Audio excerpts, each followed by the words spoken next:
আমি আমার হিটম্যানকে পেয়ে গেছি। তুমি যে কাজটা 2 মাসে করতে পারলা না সেটা 2 ঘন্টায় করে ফেলবা। প্রেম বস, প্রেম।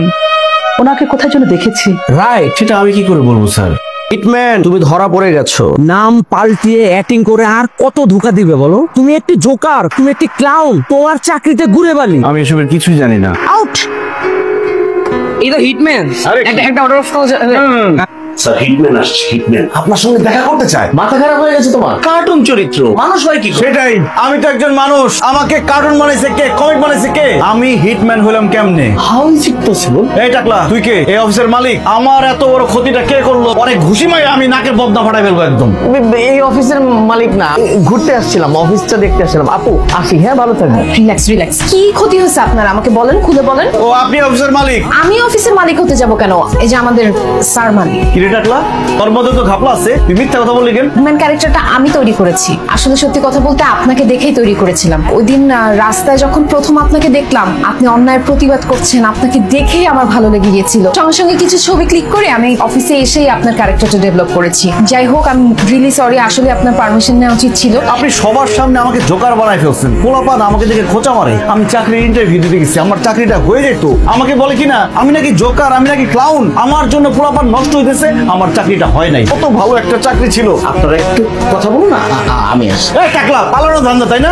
ঘুষা মারবো কিন্তু সত্যি করে। কত টাকা বেতনের চাকরি ছিল আপনার? কম করে হলেও 40,000 টাকা বেতন ছিল। আমি আপনাকে ডাবল স্যালারি দিব, 80,000 টাকা। আপনি চাকরি করবেন? অবশ্যই করবো, কিন্তু ভয় পেয়ে চাকরি দিচ্ছেন না তো? অ্যাকচুয়ালি আমাদের আপনাকে দরকার স্যার, এটা আমার আসলে রিকোয়ারমেন্ট। উনি জলজান্ত হিটম্যান যদি আমাদের সামনে থাকে তাহলে কিন্তু আমাদেরই সুবিধা। এক্সট্রিমলি সরি স্যার, আপনার পারমিশন ছাড়াই আমি তাকে জব অফার করে দিলাম। সরি স্যার, আপনার সাথে খারাপ ব্যবহার করে ফেলেছি। অবশ্য দোষটা তো আপনারই। এই যে বিল্ডিং এর 7 তলায় টপ ফ্লোরে আমরা থাকি, আমি আর আমার মা। যাবেন? এইভাবে কেউ কাউকে ইনভাইট করে? এটা তো কথার কথা বললাম, সত্যি সত্যি ইনভাইট করিনি। আমার মাকে না বলে যদি আপনাকে নিয়ে যাই, মা কি ভাববে? তবে আমার চাকরির প্রথম যেদিন বেতন পাবো, এই টাকা দিয়ে আপনাকে বাসায় দাওয়াত করে খাওয়াবো। অপেক্ষায় থাকলাম, সবাইকে তখন বড় গলায় বলতে পারবো হিটম্যানের বাসায় দাওয়াত খেয়ে আসলাম। আপনি তো এখন সেলিব্রিটি। আরে কিসের সেলিব্রিটি? পোলাপনের যন্ত্রণা জীবন শেষ।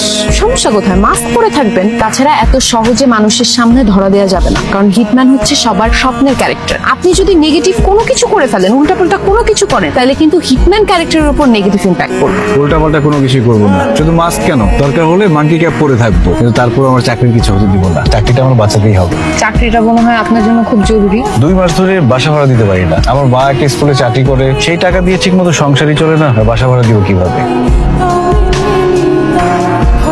সেই হয়েছে এই এপিসোডটা। তুমি তো একদম পুরো ফাটাই দিছো। ও সরি, তুমি করে বলে ফেললাম। এটা আপনি থেকে তুমি বলার একটা ওল্ড স্ট্র্যাটেজি, মুভিতে অনেক দেখেছি। আপনি আমাকে তুমি করে বলতেই পারেন। আমি না হয় তুমি করে বললাম, তুমি আপনি করে বলতেছো কেন? উইয়ার ফ্রেন্ড, তুমি করে বলো। আপনি তোমার বস।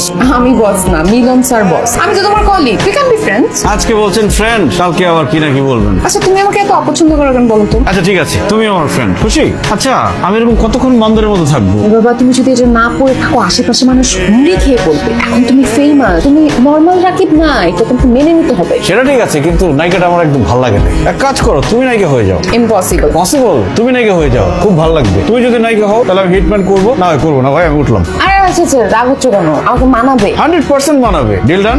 জান, নতুন চাকরি ভালো লাগছে না? না মা, চাকরি ঠিক আছে। এই গাইস, নাটকটি ভালো লাগলে অবশ্যই সাবস্ক্রাইব করে যাবেন।